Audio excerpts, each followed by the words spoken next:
അസ്സലാമു അലൈക്കും വറഹ്മത്തുള്ളാഹി വബറകാതുഹു. പരിശുദ്ധ റമളാനിനെ തയ്യാറെടുക്കുന്ന,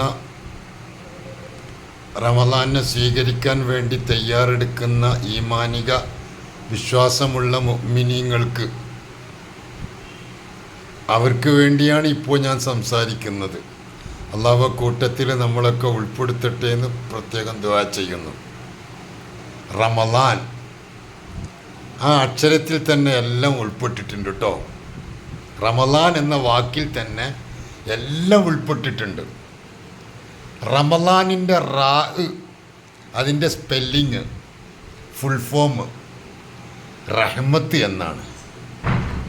റമളാൻ എന്നാൽ അതിൻ്റെ ഫുൾ ഫോം റഹ്മത്ത് എന്നാണ്. പിന്നെ മീമാണ്. മീമിൻ്റെ ഫുൾ ഫോം മഹബത്ത് എന്നാണ്. അപ്പോൾ റഹ്മത്തും മഹബത്തും,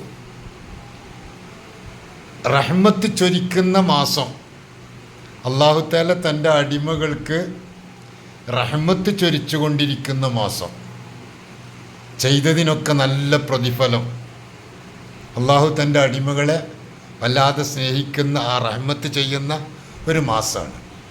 അതുപോലെ തന്നെ മഹബത്ത്, തൻ്റെ അടിമകളെ വല്ലാതെ സ്നേഹിക്കുന്ന മാസം, അടിമയും ഉടമയും തമ്മിൽ സ്നേഹബന്ധം ഊട്ടിയുറപ്പിക്കുന്ന പ്രത്യേക മാസം.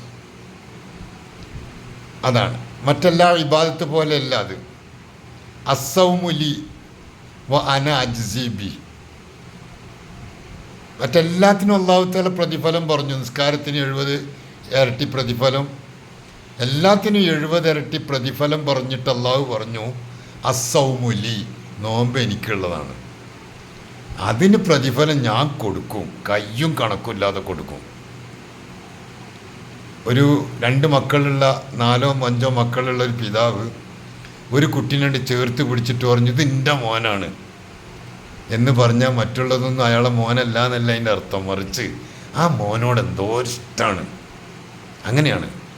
അതുപോലെ തന്നെ നോമ്പ്, എല്ലാ ഇബാദത്തും അല്ലാഹു തആലക്ക് തന്നെയാണ്. പക്ഷെ നോമ്പ് അതൊരു പ്രത്യേകതയാണ്. അടിമയും ഉടമയും തമ്മിലുള്ള ഒരു രഹസ്യബന്ധമാണ്. അപ്പോൾ റമളാൻ എന്നത് റഹ്മത്ത്, റഹ്മാനായ റബ്ബ് റഹ്മത്ത് ചെയ്യുന്ന മാസം. മഹബത്ത്, അള്ളാഹു അടിമയും ഉടമയും തമ്മിൽ മഹബത്തുള്ള മാസം. ലാദ് ലമാൻ, അടിമകളെ സംരക്ഷിക്കാമെന്ന് അള്ളാഹു ഉത്തരവാദിത്തം ഏറ്റെടുത്ത മാസം ലമാൻ. നോമ്പ് നോൽക്കുന്നവർക്ക് റയ്യാൻ എന്ന പ്രത്യേക വാതിലൂടെ അവർക്ക് സ്വർഗത്തിൽ എളുപ്പത്തിൽ കടക്കാമെന്നൊക്കെ പറഞ്ഞ് അടിമയെ പൂർണ്ണമായും രക്ഷിക്കുന്നൊരു മാസം അല്ലാഹു തആല ഏറ്റെടുത്തിരിക്കുകയാണ്. ലമാൻ, ഉത്തരവാദിത്തം ഏറ്റെടുത്ത റബ്ബ്. പിന്നെ ലാദ് കഴിഞ്ഞാൽ പിന്നെ അലിഫാണ്. അലിഫ് എന്ന് പറഞ്ഞാൽ ഇൽഫത്താണ്, ഇണങ്ങിച്ചേരുക. അടിമയും ഉടമയും തമ്മിൽ പ്രത്യേകമായി ഇണങ്ങിച്ചേരുന്ന മാസം. മറ്റെല്ലാ മാസത്തിലുണ്ടെങ്കിലും റമളാനിലൊരു പ്രത്യേക ഉണർവാണ്. അള്ളാഹു അടിമയും ഉടമയും തമ്മിൽ വല്ലാതെ ഇണങ്ങിച്ചേരുന്ന മാസം. അപ്പോൾ റഹ്മത്ത്, മഹബത്ത്, ലമാന്, ഇൽഫത്ത്. അത് കഴിഞ്ഞാൽ പിന്നീടുള്ളത് നൂർ, നൂനാണ് റമളാൻ, നൂർ.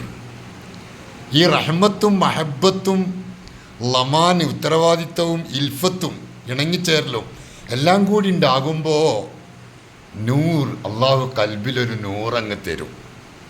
ഹൃദയം അങ്ങ് പ്രകാശിക്കാൻ തുടങ്ങും. ആ ഹൃദയത്തിൻ്റെ പ്രകാശം മുഖത്തിങ്ങനെ കാണാൻ തുടങ്ങും. ഈമാനുള്ള മുഖം തെളിഞ്ഞു വരും. റമളാൻ 30 നോമ്പും നോറ്റ് വരുന്ന വിശ്വാസിയുടെ മുഖത്തേക്ക് അങ്ങ് നോക്കുമ്പോൾ എന്തോ ഒരു സന്തോഷം എന്നറിയോ. നോമ്പ് നോറ്റൊരു മുഅ്മിൻ്റെ കൽബ്, മനസ്സിങ്ങനെ കാണുമ്പോൾ അവൻ്റെ മുഖം അവൻ്റെ കണ്ണാടിയാണ്, മനസ്സിൻ്റെ കണ്ണാടിയാണ്. ക്ഷീണമുണ്ട്, ഭക്ഷണം കഴിക്കാത്ത ക്ഷീണമുണ്ട് എന്നതിലൊഴിച്ച് അവൻ്റെ മുഖത്ത് കാണുന്ന ആ ഒരു പ്രസരിപ്പ്, സന്തോഷം, പുഞ്ചിരിക്കുന്ന മനസ്സ്, തലാഖത്തുൽ മുഖത്തിന് നല്ല പ്രസന്നത, ഇതെല്ലാം കൂടി സമ്മേളിച്ച ഒരു പ്രത്യേക അവസ്ഥയാണ് റമളാൻ. നേരത്തെ തന്നെ തയ്യാറെടുക്കണം. റമദാൻ വരുമ്പോൾ നോക്കാൻ നോക്കരുത്. ഷഅബാനിലൊക്കെ നമുക്ക് ശരിക്കും തയ്യാറെടുക്കണം. റമദാനെ ഇതിൽ കയ്യും നീട്ടി സ്വീകരിക്കാൻ, മാറോട് ചേർത്ത് പിടിക്കാൻ.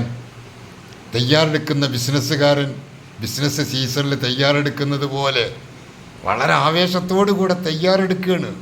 കിട്ടുന്നതിനൊക്കെ പ്രതിഫലം കൂടുതൽ അള്ളാഹു നമുക്ക് തരുമ്പോൾ അള്ളാഹു ചെയ്ത വലിയൊരു നന്ദി, അള്ളാഹു ചെയ്യുന്ന ഇതിന് ഈ റമദാൻ തന്നതിനുള്ള ഗ്രാറ്റിറ്റ്യൂഡ്, നന്ദി അള്ളാഹു തആലക്ക് എത്ര കൊടുക്കണം എന്നറിയോ? ഇൻഷാ അല്ലാഹ് അത് നമുക്ക് പിന്നീട് പറയാം. റമദാനിലെ ഗ്രാറ്റിറ്റ്യൂഡിനെ കുറിച്ച് നമുക്ക് പിന്നീട് ചർച്ച ചെയ്യാം.